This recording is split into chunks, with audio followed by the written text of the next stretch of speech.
ଆସନ୍ତୁ ବର୍ତ୍ତମାନ ଆମେ ପ୍ରଭୁଙ୍କର ବାକ୍ୟ ମଧ୍ୟକୁ ଯିବା। ଆଜି ଆମେ ଗାଲାତୀୟ 5 ପର୍ବର 5 ପଦରୁ ଆରମ୍ଭ କରି 15 ପଦ ପର୍ଯ୍ୟନ୍ତ ଅଧ୍ୟୟନ କରିବା ନିମନ୍ତେ ଯିବା। ଏଠାରେ ମୁଁ ଆପଣଙ୍କୁ ସ୍ମରଣ କରାଇଦିଏ ଯେ ଗତ ପାଠରେ ଆମେ ପବିତ୍ର ଆତ୍ମାଙ୍କ ଦ୍ୱାରା ପବିତ୍ରୀକରଣ ବିଷୟ ନେଇ ଆଲୋଚନା କରିଥିଲୁ ଓ ଆଜି ମଧ୍ୟ ଆମେ ତହିଁର କ୍ରମଶଃ ଆଲୋଚନା କରିବା ନିମନ୍ତେ ଯିବା। ତେବେ ଉଦ୍ଧାରପ୍ରାପ୍ତ ଖ୍ରୀଷ୍ଟ ବିଶ୍ୱାସୀ ଯେପରି ଈଶ୍ୱରଙ୍କ ନିମନ୍ତେ ଉତ୍ତମ ଜୀବନଯାପନ କରିବା ପାଇଁ ସମର୍ଥ ହୋଇପାରେ, ଏଥିପାଇଁ ଈଶ୍ୱର ଏକ ନୂତନ ନିୟମ ପ୍ରଦାନ କରନ୍ତି। ଆମେ ଏହି ପର୍ବରେ ସେହି ନୂତନ ନିୟମ ଯେ ଆତ୍ମାଙ୍କ ଫଳ ତାହା ଲକ୍ଷ୍ୟ କରିବାକୁ ପାରିବା।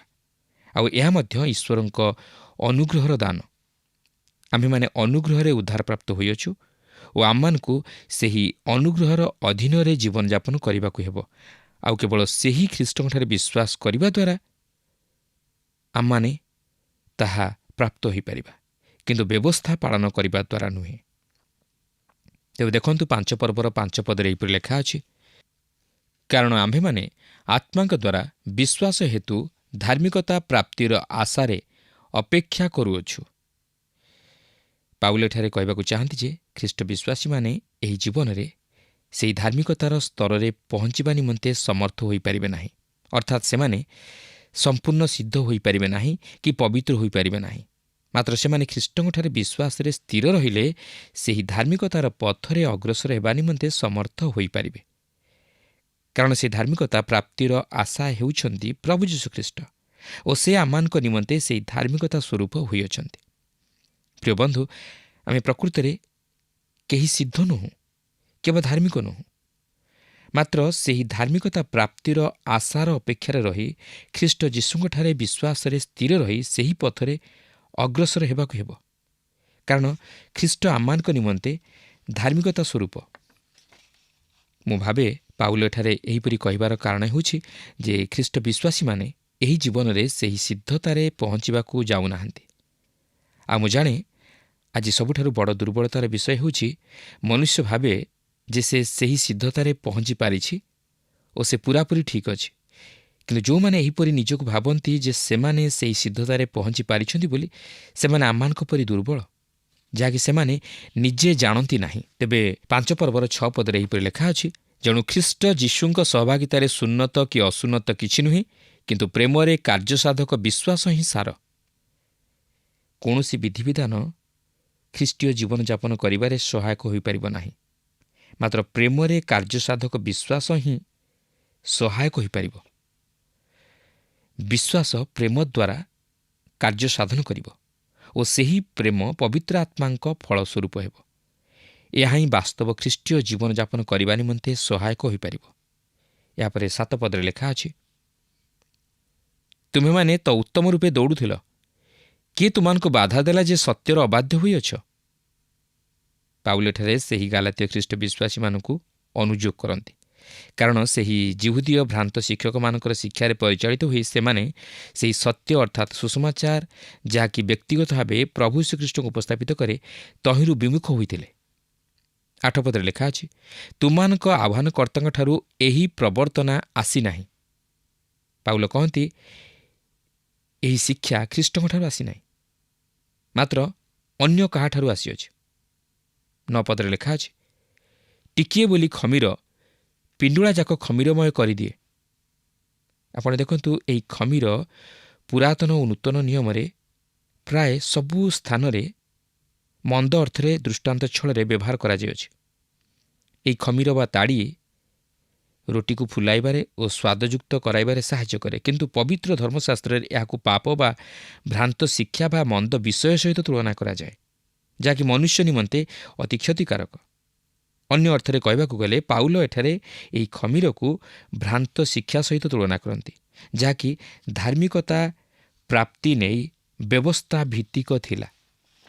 ତେବେ ଲକ୍ଷ୍ୟ କରନ୍ତୁ, ମାଥ୍ୟୁ 13 ପର୍ବର 33 ପଦରେ ଆମେ ଦେଖିବାକୁ ପାରୁ ଯେ ଯେତେବେଳେ ସେହି ସ୍ତ୍ରୀ ସେହି ଖମିରକୁ ନେଇ ମହଣେ ମଇଦା ମଧ୍ୟରେ ଘୋଡ଼ାଇ ରଖିଲା, ସେହି ଖମିର ସୁଷମାଚାର ନଥିଲା, ମାତ୍ର ଏହା ମନ୍ଦତାକୁ ଦର୍ଶାଉଥିଲା। ପାଉଲ କହନ୍ତି ଯେ ଏହା ଆଦୌ ସୁସମାଚାର ନୁହେଁ। ପ୍ରଭୁ ଯୀଶୁ ମଧ୍ୟ ଫାରସୀମାନଙ୍କ ଖମିର ବିଷୟରେ ସାବଧାନ ରହିବା ନିମନ୍ତେ କହିଥିଲେ, ଯାହାକି ମାଥ୍ୟୁ 16 ପର୍ବର 6 ପଦରେ ଲେଖା ଅଛି। ମୁଁ ଭାବେ ଯେ ଆଜି ଆମେ ଆଇନ ପରାୟଣତାର ଖମିର ବିଷୟ ନେଇ ସତର୍କ ରହିବା ଉଚିତ। ଏହା ଅତି କଦର୍ଯ୍ୟ ବିଷୟ, କାରଣ ଏହି ଆଇନ ପରାୟଣତା କହେ ଯେ ଦୀର୍ଘ 2000 ବର୍ଷ ତଳେ ପ୍ରଭୁ ଯୀଶୁ ଯେତେବେଳେ କ୍ରୁଶରେ ଆପଣଙ୍କ ନିମନ୍ତେ ଓ ମୋ ନିମନ୍ତେ ମୃତ୍ୟୁବରଣ କଲେ, ସେତେବେଳେ ସେ ଆମମାନଙ୍କ ନିମନ୍ତେ ସମ୍ପୂର୍ଣ୍ଣ ଭାବେ ପରିତ୍ରାଣ ସାଧନ କରିନଥିଲେ। ତେଣୁକରି ମୋତେ ବାପ୍ତିସ୍ମର ବିଧି ବିଧାନ ମଧ୍ୟ ଦେଇ ଗତି କରିବାକୁ ଅଛି କିମ୍ବା ପବିତ୍ର ଆତ୍ମାଙ୍କଠାରୁ ଆଉ କିଛି ଅନ୍ୱେଷଣ କରିବାକୁ ଅଛି ଏହାର ଅବଶିଷ୍ଟ ବିଷୟ ପାଇବା ପାଇଁ। କିନ୍ତୁ ପ୍ରିୟ ବନ୍ଧୁ, ମୁଁ ଏହା ସମ୍ପୂର୍ଣ୍ଣ ଭାବେ ପ୍ରାପ୍ତ ହୋଇଅଛି ଯେତେବେଳେ ମୁଁ ଖ୍ରୀଷ୍ଟଙ୍କୁ ମୋ ହୃଦୟରେ ଉଦ୍ଧାରକର୍ତ୍ତା ରୂପେ ଗ୍ରହଣ କଲି। ବର୍ତ୍ତମାନ ମୁଁ ଉଦ୍ଧାରପ୍ରାପ୍ତ ହେବା ପରେ ଅନେକ ଅନୁଭୂତି ଲାଭ କରିପାରେ, କିନ୍ତୁ ତାହା ମୋର ପରିତ୍ରାଣରେ କିଛି ଯୋଗ କରେ ନାହିଁ। ଖ୍ରୀଷ୍ଟ ହେଉଛନ୍ତି ଜଣେ ଯେ କି ଆମମାନଙ୍କ ନିମନ୍ତେ ପରିତ୍ରାଣ ସାଧନ କଲେ। ପ୍ରଭୁ ଯୀଶୁ କହିଲେ ଯେ ସେହି ସ୍ତ୍ରୀ ଖମିର ନେଇ ତାହାକୁ ମହଣେ ମଇଦା ମଧ୍ୟରେ ଲୁଚାଇ ରଖିଲା, ଯାହାକି ସୁସମାଚାରର ପ୍ରତୀକ ଥିଲା। ଅର୍ଥାତ୍ ସେହି ଖମିର ସୁସମାଚାର ମଧ୍ୟରେ ଲୁଚାଇ ରଖାଯାଇଥିଲା। ତେଣୁକରି ଆଜି ଆମମାନେ ସତର୍କ ହେବା ଉଚିତ ଓ ସୁସମାଚାର ମଧ୍ୟରେ ଯେପରି କୌଣସି ଭ୍ରାନ୍ତ ଶିକ୍ଷା ବା ଆଇନ ପରାୟଣତା ଯେପରି ସ୍ଥାନ ନ ପାଏ, ଏଥିପ୍ରତି ସତର୍କ ଦୃଷ୍ଟି ଦେବା ଉଚିତ। ତେବେ 5 ପର୍ବର 10 ପଦରେ ଲେଖା ଅଛି, ତୁମେମାନେ ଯେ ଅନ୍ୟ ପ୍ରକାର ବିଚାର କରିବ ନାହିଁ, ଏହା ମୁଁ ତୁମମାନଙ୍କ ବିଷୟରେ ପ୍ରଭୁଙ୍କଠାରେ ଦୃଢ଼ ବିଶ୍ୱାସ କରୁଅଛି। କିନ୍ତୁ ଯେ ତୁମମାନଙ୍କୁ ଅସ୍ଥିର କରୁଅଛି, ସେ ଯେ କେହି ହେଉ ଆପଣାର ଦଣ୍ଡ ବହନ କରିବ। ପାଉଲ ବିଶ୍ୱାସ କରିଥିଲେ ଯେ ସେହି ଗାଲାତୀୟ ଖ୍ରୀଷ୍ଟ ବିଶ୍ୱାସୀମାନେ ସେହି ଜିହୁଦୀୟମାନଙ୍କର ଭ୍ରାନ୍ତ ଶିକ୍ଷାକୁ ପରିତ୍ୟାଗ କରି ସୁସମାଚାର ପ୍ରତି ମନ ଦେବେ ଓ ସେହି ଶିକ୍ଷା ଯେ ଖମିର ସଦୃଶ ତାହା ଜାଣିବାକୁ ପାରିବେ। ଏହାପରେ 11 ପଦରେ ଲେଖା ଅଛି, କିନ୍ତୁ ହେ ଭାଇମାନେ, ଯଦି ମୁଁ ଏବେ ସୁଦ୍ଧା ସୁନ୍ନତ ବିଧି ପ୍ରଚାର କରୁଅଛି, ତେବେ କାହିଁକି ମୁଁ ଏଯାଏ ତାଡ଼ନା ଭୋଗ କରୁଅଛି? ତାହେଲେ କୃଶ ତ ଆଉ ବିଘ୍ନର କାରଣ ନୁହେଁ। ପ୍ରକୃତରେ ପାଉଲ ଯଦି ତାଡ଼ନା ଭୋଗ କରିଥାନ୍ତି, ତାହେଲେ କେବଳ ସୁସମାଚାରର ସତ୍ୟତା ନେଇ, ଯେହେତୁ ତାହାଙ୍କ ପ୍ରଚାରର ମୂଳ ଲକ୍ଷ୍ୟ ଥିଲା ଖ୍ରୀଷ୍ଟଙ୍କ କୃଶ ବା କୃଶାର୍ପିତ ଖ୍ରୀଷ୍ଟ ଓ ତାହାଙ୍କ ପୁନରୁତ୍ଥାନ, ଯାହାକି ପରିତ୍ରାଣ ନିମନ୍ତେ ଏକମାତ୍ର ପଥ। କିନ୍ତୁ ଅନେକ ତାହା ଗ୍ରହଣ କରିବା ନିମନ୍ତେ ପ୍ରସ୍ତୁତ ନଥିଲେ। ଅନେକଙ୍କ ପ୍ରତି ସେହି କୃଶ ଏକ ବିଘ୍ନଜନକ ପ୍ରସ୍ତର ଥିଲା, ବିଶେଷତଃ ଜିହୁଦୀ ଲୋକମାନଙ୍କ ନିମନ୍ତେ। ଏଠାରେ ପାଉଲ ସେମାନଙ୍କୁ ଜଣାଇ ଦେବାକୁ ଚାହିଁଥିଲେ ଯେ ତାହାଙ୍କର ସୁସମାଚାରରେ ସେ ଖ୍ରୀଷ୍ଟଙ୍କ ମୃତ୍ୟୁ ଓ ପୁନରୁତ୍ଥାନ ଛଡ଼ା ଆଉ କୌଣସି ବିଷୟ ଯୋଗ କରିନାହାନ୍ତି। ତେଣୁ ଏଠାରେ ଏକ ଗୁରୁତ୍ୱପୂର୍ଣ୍ଣ ବିଷୟ ଲକ୍ଷ୍ୟ କରିବେ। ପାଉଲ ପଚାରନ୍ତି, କିନ୍ତୁ ଏ ଭାଇମାନେ, ଯଦି ମୁଁ ଏବେ ସୁଦ୍ଧା ସୁନ୍ନତ ବିଧି ପ୍ରଚାର କରୁଅଛି, ତେବେ କାହିଁକି ମୁଁ ଏଯାଏ ତାଡ଼ନା ଭୋଗ କରୁଅଛି? ପ୍ରିୟ ବନ୍ଧୁ, ସୁସମାଚାର ସହିତ ଆଉ କିଛି ଯୋଗ କରିବା ଏହାକୁ ଗ୍ରହଣଯୋଗ୍ୟ କରାଏ, କିନ୍ତୁ ସୁସମାଚାର ନିଜେ ସ୍ୱାଭାବିକ ମନୁଷ୍ୟମାନଙ୍କ ନିମନ୍ତେ ଗ୍ରହଣଯୋଗ୍ୟ ନୁହେଁ।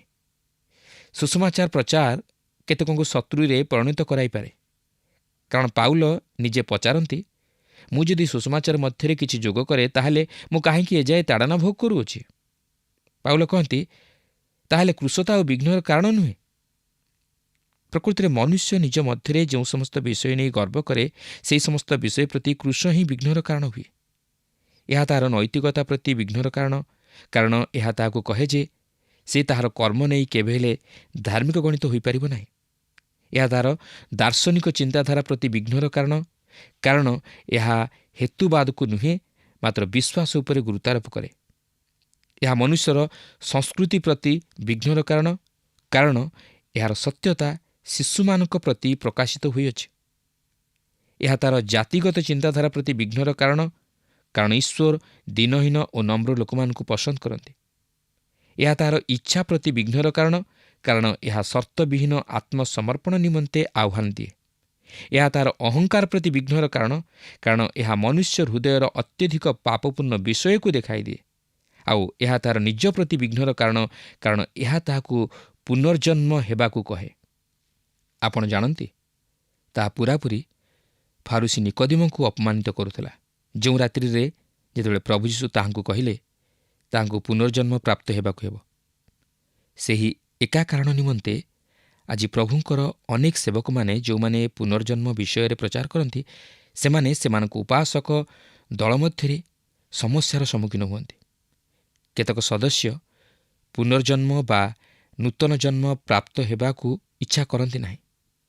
ସେମାନେ ଯେପରି ଅଛନ୍ତି ସେହିପରି ନିଜକୁ ଅତି ଉତ୍ତମ ବୋଲି ମନେ କରନ୍ତି। ଏହା ସେମାନଙ୍କ ପ୍ରତି ଅପମାନଜନକ। କୃଶ ହେଉଛି ସେମାନଙ୍କ ପ୍ରତି ବିଘ୍ନଜନକ, କିନ୍ତୁ ଆମେ ଏହାର ମହାନତାକୁ ଜଗି ରକ୍ଷା କରିବା ଉଚିତ। ପ୍ରଭୁଙ୍କର ଜଣେ ଭକ୍ତ ଦାସ ଯିଏକି ପରମାର୍ଥ ବିଦ୍ୟାଳୟର ଜଣେ ପ୍ରାଧ୍ୟାପକ ଥିଲେ, ସେ ଥରେ ଏକ ଜ୍ଞାନର ବିଷୟ କହିଲେ। ପ୍ରିୟ ଯୁବକଗଣ, କେବେ ହେଲେ ସୁଷମାଚାରକୁ ପଦଦଳିତ କରନ୍ତୁ ନାହିଁ କି ଏହାକୁ ପରିବର୍ତ୍ତନ କରନ୍ତୁ ନାହିଁ, କାରଣ ଏହାଦ୍ୱାରା କ୍ରୁଶର ବିଘ୍ନ ଘଟେ। ଆପଣମାନେ ଏହା ଜାଣି ରଖିବା ଉଚିତ, କିନ୍ତୁ କେବେ ହେଲେ ବିଘ୍ନର ବିଷୟକୁ ପ୍ରୋତ୍ସାହିତ କରନ୍ତୁ ନାହିଁ।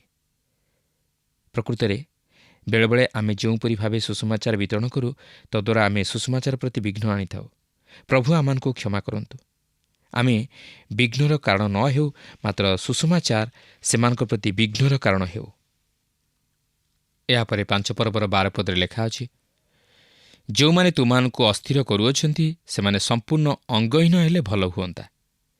ଅନ୍ୟ ଅର୍ଥରେ ସେ କହିବାକୁ ଚାହାନ୍ତି, ଏହି ଯିହୁଦୀୟମାନେ ତୁମମାନଙ୍କ ମଧ୍ୟରୁ ଦୂର ହୁଅନ୍ତୁ। ଏହାପରେ 5 ପର୍ବର 13 ପଦରେ ଲେଖା ଅଛି, କାରଣ ହେ ଭାଇମାନେ, ତୁମେମାନେ ସ୍ୱାଧୀନତା ନିମନ୍ତେ ଆହୁତ ହୋଇଅଛ। କେବଳ ତୁମ୍ଭର ସ୍ୱାଧୀନତାକୁ ଶାରୀରିକ ଅଭିଳାଷ ପୂରଣ ନିମନ୍ତେ ସୁଯୋଗ ସ୍ୱରୂପେ ବ୍ୟବହାର ନ କର, ବରଂ ପ୍ରେମରେ ପରସ୍ପରର ଦାସ ହୁଅ। ଦେଖନ୍ତୁ, ଖ୍ରୀଷ୍ଟୀୟ ଜୀବନଯାପନ କରିବା ନିମନ୍ତେ ଚେଷ୍ଟା କରିବାର 3ଟି ଧାରା ରହିଅଛି। ତନ୍ମଧ୍ୟରୁ 2ଟି କାର୍ଯ୍ୟକାରୀ ହେବ ନାହିଁ। ଗୋଟିଏ ହେଉଛି ଆଇନ ପରାୟଣତାର ଜୀବନ, ଯାହାକି ପାଉଲ ଆଲୋଚନା କରି ଆସୁଅଛନ୍ତି, ଓ ଅନ୍ୟଟି ହେଉଛି ଅଧିକାରର ଜୀବନ, ଯାହାକି ପାଉଲ ରୋମିଓ 6 ପର୍ବରେ ଆଲୋଚନା କରିଅଛନ୍ତି। ଆମମାନେ ଅନୁଗ୍ରହରେ ଉଦ୍ଧାରପ୍ରାପ୍ତ ହେବା ପରେ କ'ଣ ପାପରେ ଜୀବନଯାପନ କରିପାରିବା? ତେବେ ପାଉଲଙ୍କର ଉତ୍ତର ହେଉଛି, ଈଶ୍ୱର ତାହା ନ କରନ୍ତୁ। ଆପଣ ପାପରେ ଜୀବନଯାପନ କରି ଖ୍ରୀଷ୍ଟ ବିଶ୍ୱାସୀ ହୋଇପାରିବେ ନାହିଁ। ବର୍ତ୍ତମାନ ଆପଣ ପାପରେ ପତିତ ହୋଇପାରନ୍ତି, କିନ୍ତୁ ଆପଣ ତହିଁରୁ ବାହାରି ଆସିବେ ଯଦି ଆପଣ ପ୍ରକୃତ ଖ୍ରୀଷ୍ଟ ବିଶ୍ୱାସୀ ହୋଇଥାନ୍ତି। ସେଦିନ ସେହି ଅପବ୍ୟୟୀ ପୁତ୍ର ଘୁଷୁରିମାନଙ୍କ ଗହଣକୁ ଚାଲିଗଲା, ମାତ୍ର ସେ ତହିଁରୁ ବାହାରି ଆସିଲା। ତେଣୁକରି ପ୍ରକୃତ ଖ୍ରୀଷ୍ଟୀୟ ଜୀବନ ଏକ ଆଇନ ପରାୟଣତାର ଜୀବନ ହୋଇପାରିବ ନାହିଁ, କିମ୍ବା ଅଧିକାର ପତ୍ର ଜନିତ ଜୀବନ ହୋଇପାରିବ ନାହିଁ। ଏହାପରେ ଖ୍ରୀଷ୍ଟୀୟ ଜୀବନଯାପନ କରିବାର ତୃତୀୟ ଧାରାଟି ହେଉଛି ସ୍ୱାଧୀନତାର ଜୀବନ, ଓ ଏହି ପର୍ବର ଅବଶିଷ୍ଟାଂଶରେ ସ୍ୱାଧୀନତା ଦ୍ୱାରା ଜୀବନଯାପନ କରିବା ନେଇ ସେ ଆମମାନଙ୍କୁ କେତେକ ନିୟମ ପ୍ରଦାନ କରିବେ। ଆଇନ ପରାୟଣତାର ଜୀବନ କେବଳ 10 ଆଜ୍ଞାକୁ ଯୋଗ କରେ ନାହିଁ, ମାତ୍ର ଏଥିସହିତ କେତେକ ନୀତି ନିୟମକୁ ମଧ୍ୟ ଯୋଗ କରେ, ଯାହାକି ଆଜି ବାଇବଲ ବିଶ୍ୱାସୀମାନେ ଅନୁକରଣ କରନ୍ତି। ଆପଣ କେଉଁଠାକୁ ଯାଇପାରିବେ ନାହିଁ ଓ କ'ଣ କରିପାରିବେ ନାହିଁ, ତାହା ସେମାନେ ଆପଣଙ୍କୁ କହନ୍ତି। ଏଠାରେ ମୋର ଏକ ଘଟଣା ମନେ ପଡ଼େ। ଜଣେ ମହିଳା ଅତି ଚମତ୍କାର ବାଇବଲ ଶିକ୍ଷକ ଥିଲେ ଓ ସେ ଅତି ସୁନ୍ଦର ଭାବେ ଶିକ୍ଷା ଦେଉଥିଲେ। ଦିନେ ଜଣେ ପ୍ରଭୁଙ୍କର ଦାସ ମୋ ପାଖକୁ ଆସି କହିଲେ, ଆପଣ କ'ଣ ଭାବୁଛନ୍ତି ସେହି ମହିଳା ଜଣକ ପ୍ରକୃତିରେ ଖ୍ରୀଷ୍ଟ ବିଶ୍ୱାସିନୀ? କାରଣ ସେ ନିଜର ମୁଖମଣ୍ଡଳକୁ ଅତିରିକ୍ତ ସଜାନ୍ତି। ତାପରେ ମୁଁ ତାହାଙ୍କୁ କହିଲି, ଜଣକୁ ଖ୍ରୀଷ୍ଟ ବିଶ୍ୱାସୀ ବା ବିଶ୍ୱାସିନୀ ବୋଲି ଜାଣିବା ନିମନ୍ତେ ତା'ର ମୁଖମଣ୍ଡଳକୁ ସଜାଇବା ନେଇ ପରୀକ୍ଷା କରାଯାଇପାରେ ବୋଲି କିଏ କହିଅଛନ୍ତି କି? ମୁଁ ତାହାଙ୍କୁ କହିଲି ଯେ ସେହି ବାଇବଲ ଶିକ୍ଷକ ସ୍ୱାଧୀନତାର ଅଧୀନରେ ବସବାସ କରୁଅଛନ୍ତି। ସେ ଖ୍ରୀଷ୍ଟଙ୍କ ଅଧୀନରେ ବସବାସ କରୁଅଛନ୍ତି। ସେହି ଖ୍ରୀଷ୍ଟଙ୍କଠାରେ ତାହାଙ୍କର ସ୍ୱାଧୀନତା ଅଛି। ଏପରିକି ଆପଣ ମାଂସ ଖାଆନ୍ତୁ ବା ନ ଖାଆନ୍ତୁ, ଏହା ଆପଣଙ୍କୁ ଈଶ୍ୱରଙ୍କ ନିକଟବର୍ତ୍ତୀ କରାଇପାରିବ ନାହିଁ। ଆପଣ ନିଜକୁ ସଜାନ୍ତୁ ବା ନ ସଜାନ୍ତୁ, ଏହା ଆପଣଙ୍କୁ ଈଶ୍ୱରଙ୍କ ନିକଟବର୍ତ୍ତୀ କରାଇପାରିବ ନାହିଁ। ପାଉଲ କହୁଅଛନ୍ତି ଯେ ଆପଣ ପ୍ରତ୍ୟେକ ଆଜ୍ଞାକୁ ପାଳନ କରିପାରିବେ, କିନ୍ତୁ ତଥାପି ଆପଣ ଖ୍ରୀଷ୍ଟୀୟ ଜୀବନଯାପନ କରିପାରିବେ ନାହିଁ। ଆଜି ଏପରି ଅନେକ ଲୋକ ଅଛନ୍ତି ଯେଉଁମାନେ ଭାବନ୍ତି ଯେ ନିଜର ମନ ମୁତାବକ ଜୀବନଯାପନ କରି ମଧ୍ୟ ଖ୍ରୀଷ୍ଟ ବିଶ୍ୱାସୀ ହୋଇପାରିବେ, କିନ୍ତୁ ଖ୍ରୀଷ୍ଟୀୟ ଜୀବନ ସେ ପ୍ରକାର ନୁହେଁ। ଏହା ହେଉଛି ଖ୍ରୀଷ୍ଟଙ୍କଠାରେ ସ୍ୱାଧୀନତାର ଜୀବନ। ପାଉଲ କହନ୍ତି, କେବଳ ତୁମ୍ଭର ସ୍ୱାଧୀନତାକୁ ଶାରୀରିକ ଅଭିଳାଷ ପୂରଣ ନିମନ୍ତେ ସୁଯୋଗ ସ୍ୱରୂପେ ବ୍ୟବହାର ନ କର। ଖ୍ରୀଷ୍ଟ ବିଶ୍ୱାସୀ ନିମନ୍ତେ ଅନୁଗ୍ରହର ସୁସମାଚାର କ'ଣ ସାଧନ କରେ? ଏହା ହେଉଛି ଅନୁଗ୍ରହ ବ୍ୟବସ୍ଥା ନୁହେଁ, ଯାହାକି ଆମମାନଙ୍କୁ ଭୁଲ କରିବାରୁ ମୁକ୍ତ ରଖେ ଓ ଠିକ୍ ବିଷୟ କରିବା ନିମନ୍ତେ ଅନୁମତି ପ୍ରଦାନ କରେ। ଅନୁଗ୍ରହ ଆମମାନଙ୍କୁ ପାପ କରିବା ନିମନ୍ତେ ସ୍ୱାଧୀନତା ଦିଏ ନାହିଁ, ମାତ୍ର ଏହା ଆମମାନଙ୍କୁ ପାପରୁ ଦୂରେଇ ରହିବା ପାଇଁ ସ୍ୱାଧୀନତା ପ୍ରଦାନ କରେ। ଆପଣ ଦେଖନ୍ତୁ, ବିଶ୍ୱାସୀ ଈଶ୍ୱରଙ୍କୁ ସନ୍ତୁଷ୍ଟ କରାଇବା ନିମନ୍ତେ ଇଚ୍ଛା କରିବା ଉଚିତ। ଏକ କ୍ରୀତଦାସ ପରି ନୁହେଁ, ମାତ୍ର ଏକ ପୁତ୍ର ପରି, ଓ ସେ ତାହାର ପିତାକୁ ସନ୍ତୁଷ୍ଟ କରିବା ନିମନ୍ତେ ଇଚ୍ଛା କରେ। ଈଶ୍ୱର ଯାହା ଚାହାନ୍ତି ସେ ତାହା କରେ। ଏହାର କାରଣ ନୁହେଁ ଯେ ସେ ତାହା କରିବାକୁ ଭୟ କରେ, ମାତ୍ର ଏହା କରିବାକୁ ଇଚ୍ଛା କରିବା ହେତୁ ତାହା କରେ, କାରଣ ଈଶ୍ୱର ତାହାର ବନ୍ଧୁ ଅଟନ୍ତି। ଈଶ୍ୱର ହେଉଛନ୍ତି ଜଣେ ଯେ କି ତାହାଙ୍କୁ ପ୍ରେମ କରନ୍ତି।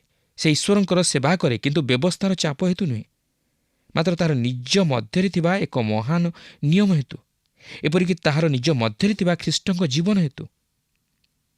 ଆମେ ଈଶ୍ୱରଙ୍କର ସେବା କରୁ କାରଣ ଆମେ ତାହାଙ୍କୁ ପ୍ରେମ କରୁ। ପ୍ରଭୁ ଯୀଶୁ ତାଙ୍କର ଶିଷ୍ୟମାନଙ୍କୁ କହିଲେ, ଯଦି ତୁମେ ମୋତେ ପ୍ରେମ କର, ମୋର ଆଜ୍ଞା ସବୁ ପାଳନ କରିବ। ମୁଁ ବେଳେବେଳେ ଆଶ୍ଚର୍ଯ୍ୟ ହୁଏ ଯେ ଯଦି ଜଣେ ଶିଷ୍ୟ କହିଥାନ୍ତେ, ମୁଁ ଆପଣଙ୍କୁ ପ୍ରେମ କରେ ନାହିଁ, ତାହେଲେ ପ୍ରଭୁ ଯୀଶୁ କ'ଣ କହିଥାନ୍ତେ, ମୋର ଆଜ୍ଞା ସବୁକୁ ଭୁଲିଯାଅ? ବାଧ୍ୟତାର ସମ୍ପୂର୍ଣ୍ଣ ଭିତ୍ତିମୂଳ ହେଉଛି ତାହାଙ୍କ ପ୍ରତି ପ୍ରେମର ସମ୍ପର୍କ। ବ୍ୟବସ୍ଥା କେବେ ହେଲେ ଆମମାନଙ୍କୁ ସେହି ସ୍ଥାନକୁ ଆଣିପାରିବ ନାହିଁ। କହିବାକୁ ଗଲେ ଏହା ଥିଲା ନକାରାତ୍ମକ। ଏହା ଏକ ନକାରାତ୍ମକ ଉତ୍ତମତା ଜାତ କଲା, ଯେଉଁ ଉତ୍ତମତା କି ଆଜି ଅନେକ ଲୋକଙ୍କର ରହିଅଛି। କିନ୍ତୁ ଏହି ନକାରାତ୍ମକ ଉତ୍ତମତା ହେଉଛି ଆଇନ ପରାୟଣ ଉତ୍ତମତା। ପ୍ରିୟ ବନ୍ଧୁ, ସମସ୍ତ ଆଇନ ପରାୟଣ ପଦ୍ଧତି କେବଳ ନକାରାତ୍ମକ ଉତ୍ତମତା ଜାତ କରାଏ। ସେମାନେ କେବେ ହେଲେ ସକାରାତ୍ମକ ଉତ୍ତମତାର ସ୍ତରକୁ ଉଠିପାରନ୍ତି ନାହିଁ, ଯେଉଁଠାରେ ଜଣେ ଈଶ୍ୱରଙ୍କ ପ୍ରତି ତାହାର ପ୍ରେମ ହେତୁ ତାହାଙ୍କୁ ସନ୍ତୁଷ୍ଟ କରିବା ନିମନ୍ତେ ସମସ୍ତ କିଛି କରେ। ସେ ସେହି ପ୍ରକାର ଦୃଷ୍ଟିରୁ ତାହାର ସେବା କରିବାକୁ ଚାହେଁ। ଖ୍ରୀଷ୍ଟୀୟ ଜୀବନଯାପନ କରିବା ନିମନ୍ତେ ଏହା ଆଉ ଏକ ନିୟମ। ଖ୍ରୀଷ୍ଟ ବିଶ୍ୱାସୀର ସ୍ୱାଧୀନତା ପାପ ପ୍ରତି ନୁହେଁ, ମାତ୍ର ପାପଠାରୁ, ଆଉ ତାହା କେବଳ ଈଶ୍ୱର ତାହାଙ୍କର ଅସୀମ ପ୍ରେମ ହେତୁ ସେହି ଖ୍ରୀଷ୍ଟଙ୍କ ମାଧ୍ୟମରେ ଅନୁଗ୍ରହ ସ୍ୱରୂପେ ଆମମାନଙ୍କୁ ପ୍ରଦାନ କରିଅଛନ୍ତି ଓ ପୁତ୍ରତ୍ୱର ଅଧିକାର ଦେଇଅଛନ୍ତି। ତେଣୁ ଜଣେ ଖ୍ରୀଷ୍ଟ ବିଶ୍ୱାସୀ ସେହି ପ୍ରେମ ଅନ୍ୟମାନଙ୍କ ପ୍ରତି ପ୍ରକାଶ କରିବା ଉଚିତ। ତାହା ବ୍ୟବସ୍ଥାର ଭୟ ହେତୁ ନୁହେଁ, ମାତ୍ର ସେହି ଖ୍ରୀଷ୍ଟଙ୍କ ଜୀବନ ତାହା ମଧ୍ୟରେ ସ୍ଥାନ ପାଇଥିବାରୁ ସେହି ଜୀବନ ମଧ୍ୟ ଦେଇ ତାହା ପ୍ରକାଶିତ ହୁଏ। ଈଶ୍ୱର ଚାହାନ୍ତି ଆମେ ଯେପରି ସେହି ଖ୍ରୀଷ୍ଟୀୟ ପ୍ରେମରେ ଅନ୍ୟମାନଙ୍କୁ ପ୍ରେମ କରୁ ଓ ଈଶ୍ୱରଙ୍କର ସେବା କରୁ। ପ୍ରଭୁ ଯୀଶୁ କହନ୍ତି, ଯଦି ତୁମେମାନେ ମୋତେ ପ୍ରେମ କର, ତାହେଲେ ମୋର ଆଜ୍ଞା ସବୁ ପାଳନ କର। ପ୍ରିୟ ବନ୍ଧୁ, ଏହି ପ୍ରେମ ବ୍ୟବସ୍ଥା ହେତୁ ନୁହେଁ, ମାତ୍ର ଈଶ୍ୱରଙ୍କ ପ୍ରେମ ହେତୁ ଆମମାନଙ୍କ ଜୀବନରେ ପ୍ରବାହିତ ହୁଏ। 5 ପର୍ବର 14 ପଦରେ ଲେଖା ଅଛି, କାରଣ ସମସ୍ତ ବ୍ୟବସ୍ଥା ଏହି ଗୋଟିଏ ବାକ୍ୟରେ ସିଦ୍ଧ ହୁଏ, ତୁମ୍ଭେ ଆପଣା ପ୍ରତିବାସୀ କି ଆତ୍ମତୁଲ୍ୟ ପ୍ରେମ କର। ଯେଉଁମାନେ ବ୍ୟବସ୍ଥା ପାଳନ କରନ୍ତି ବୋଲି କହନ୍ତି, ସେମାନଙ୍କ ପ୍ରତି ଏହା ଏକ ପରୀକ୍ଷା ସ୍ୱରୂପ। ଏହା କ'ଣ ପାଳନ କରିବା ସମ୍ଭବପର? ହଁ, ଏହା ସମ୍ଭବପର ହୋଇପାରିବ, ମାତ୍ର ବ୍ୟବସ୍ଥା ଅନୁଯାୟୀ ନୁହେଁ, ଖ୍ରୀଷ୍ଟୀୟ ପ୍ରେମ ଅନୁଯାୟୀ। ଯେତେବେଳେ ଖ୍ରୀଷ୍ଟଙ୍କ ପ୍ରେମ ଆମମାନଙ୍କୁ ବାନ୍ଧି ଦିଏ, ସେତେବେଳେ ସେହି ପ୍ରେମର ବନ୍ଧନରେ ଆମେ ଅନ୍ୟମାନଙ୍କୁ ମଧ୍ୟ ବାନ୍ଧି ଦେଇପାରୁ। 15 ପଦରେ ଲେଖା ଅଛି, କିନ୍ତୁ ତୁମେମାନେ ଯଦି କାମୁଡ଼ା କାମୁଡ଼ି ହୋଇ ପରସ୍ପରକୁ ଗ୍ରାସ କର, ତେବେ ସାବଧାନ, ଯେପରି ପରସ୍ପର ଦ୍ୱାରା ବିନଷ୍ଟ ନ ହୁଅ। ଏହା ହିଁ ମନୁଷ୍ୟର ଦୁର୍ବଳତା। ମନୁଷ୍ୟ ଯେପର୍ଯ୍ୟନ୍ତ ଈଶ୍ୱରଙ୍କ ପ୍ରେମର ପରିଚୟ ନ ପାଇଛି, ସେ ପର୍ଯ୍ୟନ୍ତ ସେହି ପ୍ରେମର ଭାବ ତାହା ଜୀବନରେ ପ୍ରକାଶ ପାଇବ ନାହିଁ। ପ୍ରିୟ ବନ୍ଧୁ, ଆଜି ଯଦି ଖ୍ରୀଷ୍ଟୀୟ ମଣ୍ଡଳୀ ମଧ୍ୟରେ ଏହି ପ୍ରକାର ବାଦ ବିବାଦ, ଅଶାନ୍ତି, ଗଣ୍ଡଗୋଳ ଦେଖାଯାଉଥାଏ, ତହିଁର କାରଣ ହେଉଛି ଖ୍ରୀଷ୍ଟ ବିଶ୍ୱାସୀମାନଙ୍କ ମଧ୍ୟରେ ଖ୍ରୀଷ୍ଟୀୟ ପ୍ରେମର ଅଭାବ। ପରସ୍ପର ମଧ୍ୟରେ ଖ୍ରୀଷ୍ଟୀୟ ପ୍ରେମର ଅଭାବ। ଯେହେତୁ ଖ୍ରୀଷ୍ଟଙ୍କୁ ପ୍ରଧାନ ସ୍ଥାନ ନ ଦେଇ ସେମାନେ ଅନ୍ୟାନ୍ୟ ନୀତି ନିୟମକୁ ଓ ଅନ୍ୟାୟ ବିଷୟକୁ ମୁଖ୍ୟ ସ୍ଥାନ ଦିଅନ୍ତି, ମାତ୍ର ବାସ୍ତବ ଖ୍ରୀଷ୍ଟୀୟ ଜୀବନର ମୌଳିକତା ପ୍ରତି ଦୃଷ୍ଟି ଦିଅନ୍ତି ନାହିଁ। ତେଣୁ ଆସୁ ବାସ୍ତବ ଖ୍ରୀଷ୍ଟୀୟ ଜୀବନଯାପନ କରିବା ନିମନ୍ତେ ଚେଷ୍ଟା କରୁ ଓ ଖ୍ରୀଷ୍ଟଙ୍କଠାରେ ବିଶ୍ୱାସରେ ସ୍ଥିର ରହି ତାହାଙ୍କଠାରେ ସଂଯୁକ୍ତ ଜୀବନଯାପନ କରିବା ନିମନ୍ତେ ଚେଷ୍ଟା କରୁ। ପ୍ରିୟ ବନ୍ଧୁ, ଖ୍ରୀଷ୍ଟୀୟ ଜୀବନଯାପନ କରିବା ଏତେ ସହଜ ନୁହେଁ। ଯଦିଓ ଏହା ଏକ ପ୍ରେମର ସମ୍ପର୍କ, ଖ୍ରୀଷ୍ଟଙ୍କ ସହିତ ଏକ ପ୍ରେମର ସମ୍ପର୍କ, ତଥାପି ଅନେକ ସମୟରେ ମନୁଷ୍ୟ ହିସାବରେ ଆମମାନେ ସେହି ଖ୍ରୀଷ୍ଟୀୟ ପ୍ରେମ ଅନ୍ୟମାନଙ୍କ ପ୍ରତି ଦେଖାଇବା ପାଇଁ ବା ପ୍ରକାଶ କରିବା ପାଇଁ ଅସମର୍ଥ ହୋଇଯାଉ। ଆଜି ସମସ୍ତେ ଜାଣନ୍ତି ଯେ ପରସ୍ପରକୁ ପ୍ରେମ କରିବା ହେଉଛି ଖ୍ରୀଷ୍ଟଙ୍କର ଆଜ୍ଞା, କିନ୍ତୁ ଆମେ କ'ଣ ତାହା କରିପାରୁଛୁ କି? କାହିଁକି କରିପାରୁନୁ? ଯେହେତୁ ସେହି ଖ୍ରୀଷ୍ଟଙ୍କ ପ୍ରେମ ଆମମାନଙ୍କ ମଧ୍ୟରେ ସୁଦୃଢ଼ ନୁହେଁ। ଆମମାନେ ଖ୍ରୀଷ୍ଟଙ୍କ ପ୍ରେମରେ ସମ୍ପୂର୍ଣ୍ଣ ବାନ୍ଧି ହୋଇନାହୁଁ। ଖ୍ରୀଷ୍ଟଙ୍କର ପ୍ରେମର ବନ୍ଧନରେ ଆମମାନେ ଆବଦ୍ଧ ହୋଇନାହୁଁ। ସେଥିପାଇଁ ସେହି ପ୍ରେମ ଆମମାନଙ୍କ ଜୀବନରେ ପ୍ରକାଶ ପାଉନାହିଁ। କିନ୍ତୁ ପ୍ରଭୁ ଯୀଶୁଖ୍ରୀଷ୍ଟ କହନ୍ତି, ତୁମେମାନେ ପରସ୍ପରକୁ ପ୍ରେମ କର। ଆଉ ଏଠାରେ ମଧ୍ୟ ଲେଖା ଅଛି, ତୁମ୍ଭେ ଆପଣା ପ୍ରତିବାସୀ କି ଆତ୍ମତୁଲ୍ୟ ପ୍ରେମ କର। ପ୍ରିୟ ବନ୍ଧୁ, ଆଜି କ'ଣ ଆମେ ଆମ ପ୍ରତିବାସୀକୁ ଆତ୍ମତୁଲ୍ୟ ପ୍ରେମ କରିପାରୁଛୁ? ପ୍ରତିବାସୀର ଅର୍ଥ ନୁହେଁ ଯେ ଆପଣଙ୍କର ଘର ପାଖରେ ଯାହାଙ୍କ ଘର ଅଛି ସିଏ କେବଳ ଆପଣଙ୍କର ପ୍ରତିବାସୀ ନୁହେଁ। ଯେଉଁମାନେ ଆପଣଙ୍କର ସଂସ୍ପର୍ଶରେ ଆସୁଛନ୍ତି ସେମାନେ ହିଁ ଆପଣଙ୍କର ପ୍ରତିବାସୀ। ତେଣୁ ପ୍ରିୟ ବନ୍ଧୁ, ଆମମାନେ ସମୀକ୍ଷା କରିବା ଉଚିତ ଯେ ଆଜି କ'ଣ ଖ୍ରୀଷ୍ଟଙ୍କ ପ୍ରେମରେ ମୁଁ ଆବଦ୍ଧ ହୋଇପାରିଛି? ସେହି ଖ୍ରୀଷ୍ଟଙ୍କ ପ୍ରେମ କ'ଣ ମୋ ଜୀବନରେ ସ୍ଥାନ ପାଇପାରିଛି? ସେହି ଖ୍ରୀଷ୍ଟଙ୍କ ପ୍ରେମ ଦ୍ୱାରା କ'ଣ ମୁଁ ଅନ୍ୟମାନଙ୍କୁ ପ୍ରେମ କରିପାରୁଛି? ମୁଁ କ'ଣ ମୋ ଜୀବନକୁ ଖ୍ରୀଷ୍ଟଙ୍କ ପ୍ରେମରେ ସମ୍ପୂର୍ଣ୍ଣ ଜଡ଼ିତ କରିଅଛି? ଯଦି ନାହିଁ, ତାହେଲେ ଏବେ ବି ସମୟ ଅଛି।